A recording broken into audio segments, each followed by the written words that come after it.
प्रस्ताव रखा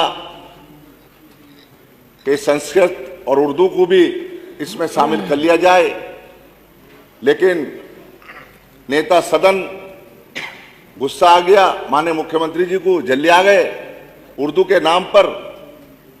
मैं कहना चाहता हूं, इस उर्दू ने इस मुल्क को आजाद कराया है। इस उर्दू ने इनकलाब जिंदाबाद का नारा तमाम लोग लगाते हैं, लगाया है। ये उर्दू का शब्द है। हमारे मुल्लाओं को कटमुल्ला बोल दिया, हमने कहा मौलवी बना दो उनको सबको। मैं कहना चाहता हूं, ये भूल गए इन्हीं उलमाओं ने, इन्हीं मौलानाओं ने, इन्हीं हाफिजों ने इस मुल्क को आजाद कराया था।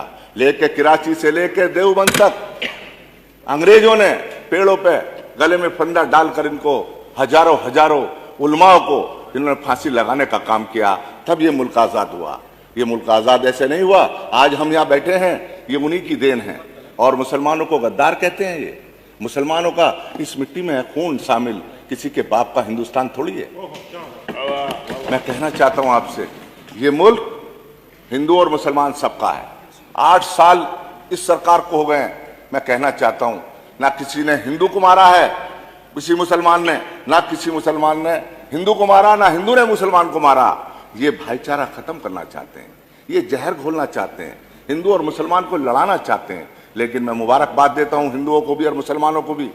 हिंदू और मुसलमान का भाईचारा 8 साल के पीरियड में खत्म नहीं हुआ और ये और मजबूत होगा। मैं कहना चाहता हूं, आज हालात कैसे हैं? घर घर में, गांव गांव में, शहर में जहर घोलने का काम किया। तमाम मुसलमान दहशत और खौफ में जी रहा है।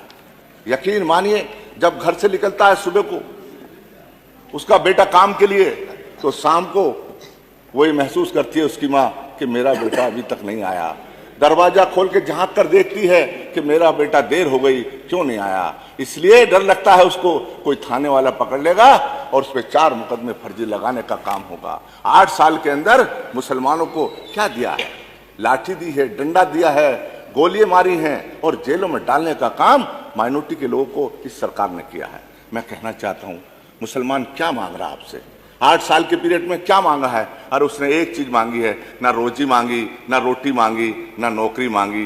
वो कह रहा है कि हमको जीने दो, कमा के अपने बच्चों का पेट भरने दो। ये मुसलमान ने मांगा है।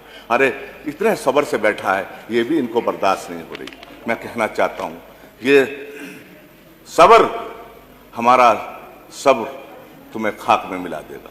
हमारे सब्र का तुम्हें असर नहीं मालूम, हमारा सब्र तुम्हें खाक में मिला देगा इंशाअल्लाह। मैं कहना चाहता हूं, हमारे सरफिरेज जज्बातों को कैद कर नहीं सकते, हमारे सरफिरेज जज्बातों को कैद कर नहीं सकते।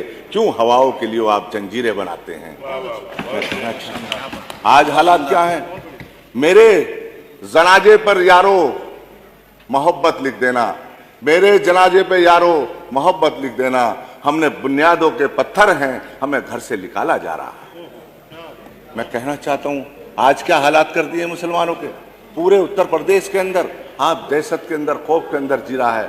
तमाम ये लोग कोशिश कर रहे हैं किसी तरह से भी हिंदू मुस्लिम झगड़ा हो जाए, किसी तरह से भी मुसलमानों को मारा जाए। लेकिन मुसलमान, यकीन मानिए, इस देश का वफादार है, इस देश का गद्दार नहीं है, इस देश का वफादार है।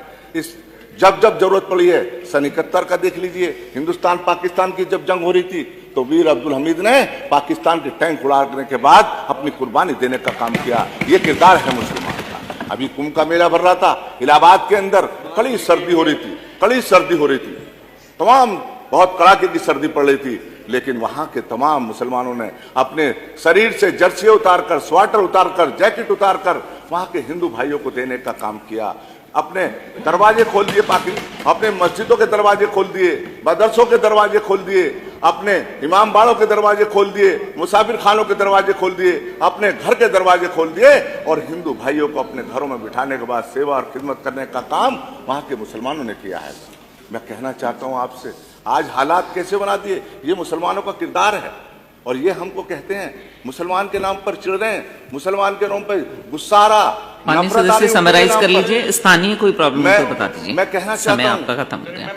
मैं उर्दू ज़बां हूं, हिंदी मेरी दिल की धड़कन, मैं हिंदी की जान हूं, मैं उर्दू ज़बां हूं। बहुत बहुत धन्यवाद।